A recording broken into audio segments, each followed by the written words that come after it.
제가 우리 젊은 세대 세 분 소개했는데 우리 EM에서도 25분에서 한 30분 정도가 잘 성숙하고 있습니다. 그리고 우리 작년 예배에 싱글들 8분이 또 잘 이렇게 성숙해 가고 있습니다. 감사한 건 11월 첫 주부터 주일마다 저녁 6시에 브라질 말로 포르투기스로 예배드리는 그룹이 있는데 영어로 예배를 드리는 예배팀하고 합치겠답니다. 할렐루야. EM이 그냥 튼튼해지게 생겼어요. 감사한 것은 EM을 그동안 이렇게 말씀 전해주시고 했던 필립장 전도사님이 EM에 수고하시기로 이렇게 마음을 정하시고 또 두 예배를 합치기로 해서 우리 당회 장로님들이 얼마나 기뻐했는지 몰라요. 그래서 그분을 만장일치로 EM 전도사님으로 청빙하기로 했습니다. 최근에 들어서 아주 좋은 소식이 우리 교회에 있습니다. 하나님께서 주신 복입니다. 늘 젊은 세대들을 위해서 기도해 주시기를 바라고, 그냥 지나가지 마시고 젊은 세대들이 이렇게 보이면 좀 악수해 주시고 등 두들겨 주시고 그렇게 해 주셨으면 감사하겠습니다. 그리고 최근에 또 싱글들 8분이 자꾸 모이고 있어요. 그래서 오늘 또 모일 것 같아요. 그래서 이 모임도 잘 자라서 우리 교회 허리가 되도록 그렇게 축복하시고 기도해 주시면 감사하겠습니다. 우리 올림픽 블루바드에 가면 킴스전기 아시죠? 네, 킴스전기 거기 있는데 그 옆에 골목에 가면 이 히스패닉 여러 젊은 남자들이 하루 품꾼으로 쓰임받기를 위해서 거기 기다리고 있는 것을 볼 수 있어요. 근데 한번 상상을 이렇게 해보면 좋을 것 같아요. 그 옆에 한남 체인, 한남 슈퍼마켓이 있는데 주인이 와가지고 6시에 와서 오후 6시까지 일할 사람을 몇 사람 이렇게 고용했다고 상상을 해보십시다. 그리고 그렇게 12시간 일하면 $100 주기로 이렇게 하고 고용을 했는데, 사람이 모자라서 오전 9시에 와서 또 몇 사람을 고용하고 정오에 12시에도 고용을 하고, 점심 먹은 뒤에 한참 지나서 3시가 됐는데 또 몇 사람 이렇게 고용을 하고. 근데 놀라운 것은 이제 1시간만 있으면 6시가 돼서 일이 다 끝날 텐데 5시에 또 몇 사람이 이렇게 서 있으니까 하루 일하지 못하면 그날 굶는 거 아니에요? 그렇죠. 가족이 다 굶으니까 주인이 보고, 그럼 좋다, 1시간이라도 좋으니까 와서 일해라. 그렇게 해서 이제 고용을 했는데 6시가 다 돼서 일이 끝났어요. 근데 놀라운 것은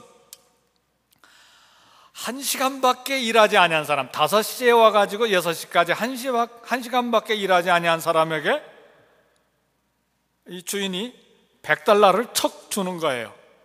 모든 사람들이 깜짝 놀라고 보는 것이죠. 그래서 오후 3시에 왔던 사람, 12시에 왔던 사람, 아침 9시에 왔던 사람, 새벽 6시에 왔던 사람들이 저 한 사람이 1시간 일한 사람이 $100 받았으니까 우리는 더 받겠지 이렇게 기대했는데 똑같이 $100을 다 주는 거예요. 그러니까 나머지 사람들이 주인에게 컴플레인 하는 거예요. 어찌 그럴 수가 있습니까? 마태복음 20장에 보면 예수님의 포도원 비유가 나오는데 그 비유를 오늘 코리아타운 비즈니스 이야기로 한번 만들어 본 거예요. 여기서 우리가 충격받는 일은 무엇입니까? 하루 종일 12시간 일한 사람하고 오후에 마지막 시간에 와서 1시간밖에 일한 사람하고 품삯이 똑같다는데 우리가 충격을 받습니다. 또 한편으로 우리가 생각할 수 있는 것은 이 주인이 도대체 정신이 있냐 없냐? 어떻게 12시간 일한 사람하고 1시간 일한 사람하고 똑같은 품삯을 줄 수가 있느냐 말이에요. 정신이 돌았으면 한참 돌았지. 이게 비유에서 나타나는 우리의 의문입니다. 이제 불만의 원인은 뭐냐면 종일 일한 사람이 품삯을 적게 줘서 불만의 이유가 있었던 거 아닙니다. 1시간밖에 일하지 아니한 이 건달과 같은 사람 어떻게 12배나 되는 품삯을 지불할 수가 있느냐? 이게 불만인 거예요. 이 비유에서 예수님이 우리에게 가르치고자 하는 중요한 내용은 은혜입니다. 은혜라고 하는 것은 하루 품삯처럼 계산할 수 있는 것이 아닙니다. 은혜는 산수가 아니에요. 은혜라고 하는 것은 하나님의 선물로 받는 것이지 노력의 대가로, 내 공로로, 내 행위로 내가 애써서 받는 것이 은혜가 아닙니다. 하나님께서 대가 없이, 조건 없이 선물로 주는 것이 바로 은혜입니다. 성도 여러분, 우리 중에 내 공로대로, 내 행위대로 받는 사람은 아무도 없어요. 우리 중에 하나님이 원하시는 대로 완전한 생활에 근접해 있는 사람은 아무도 없습니다. 저를 포함해서 누가 하나님이 원하시는 완벽한 생활에 가까이 있는 사람이 누가 있어요? 아무도 없어요. 우리가 공평한 계산대로 받는다면 저와 여러분들은 다 지옥행입니다. 이미 지옥에 들어가 있어야만 해요. 그러나 감사하게도 저와 여러분들은 오늘 은혜로 삽니다. 이것이 은혜라 그 말이죠. 그래서 오늘 본문의 말씀을 통해서 기도 응답조차도 하나님의 은혜로 받는다는 것을 오늘 생각하기를 원합니다. 본문 마가복음 7장 24절에서 30절에 보면 두롯 지방에 사는 수로보니게 여인의 이야기가 나옵니다. 그 전에는 우리 예수님께서 예루살렘에서 내려온 바리새인들과 서기관들하고 언쟁이 아주 심각하게 진행이 됐어요. 장로들의 유전을 하루아침에 대적해서 무너뜨리니 이 사내들인에서 파송된 이 바리새인들과 서기관들이 얼마나 화가 났겠습니까? 그리고 유대사회 전체에 팽팽한 긴장이 형성되는 순간이에요.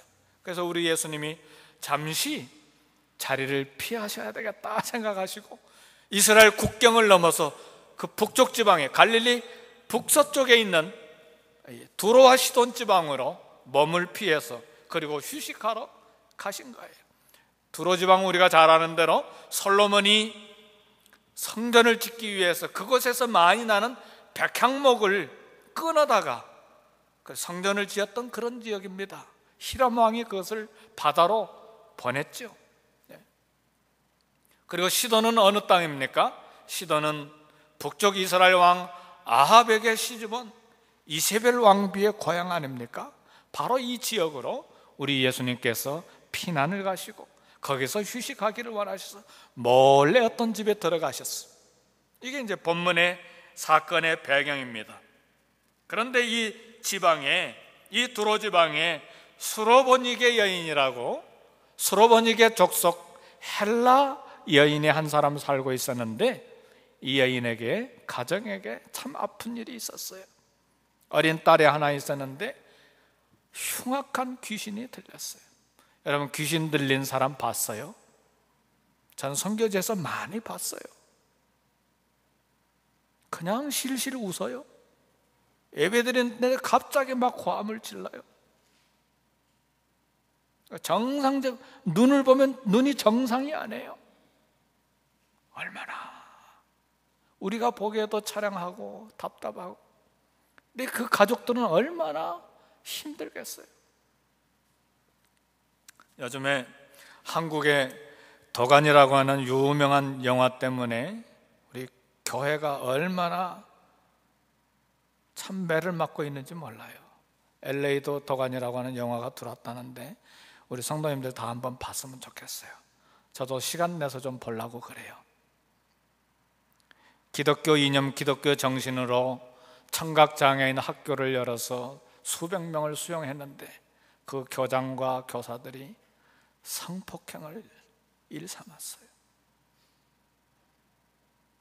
성도 여러분, 우리가 얼마나 영적으로 어두운 가운데서 살고 있는지 잠을 깨야 합니다. 깨어서 기도할 때예요.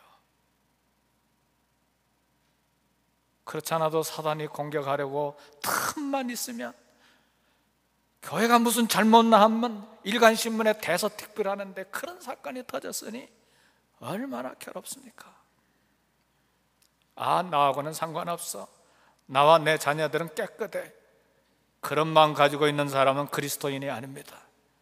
그들의 연약함과 허물이 내 죄인 줄 알고 동일시 회개를 해야 돼요.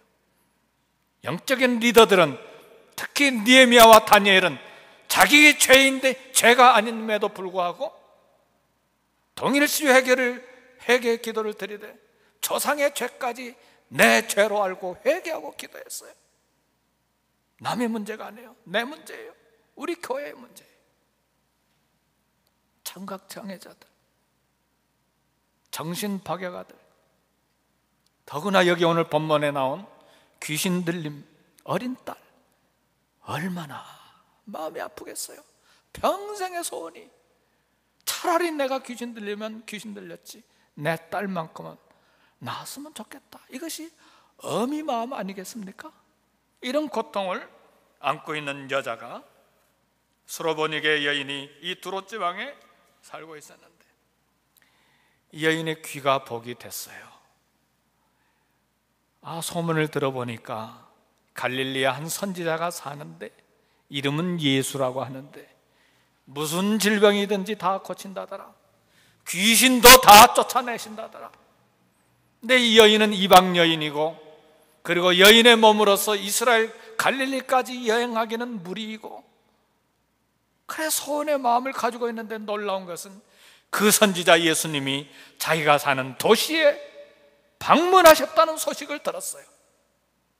이 소식을 들은 이 여인이야말로, 이 소문을 들은 여인이야말로, 이 소문이야말로 여인에게 최대의 축복의 기회가 됐습니다. 그 소문을 듣고 이 여인의 마음속에 믿음이 생겼어요. 사랑하는 성도 여러분,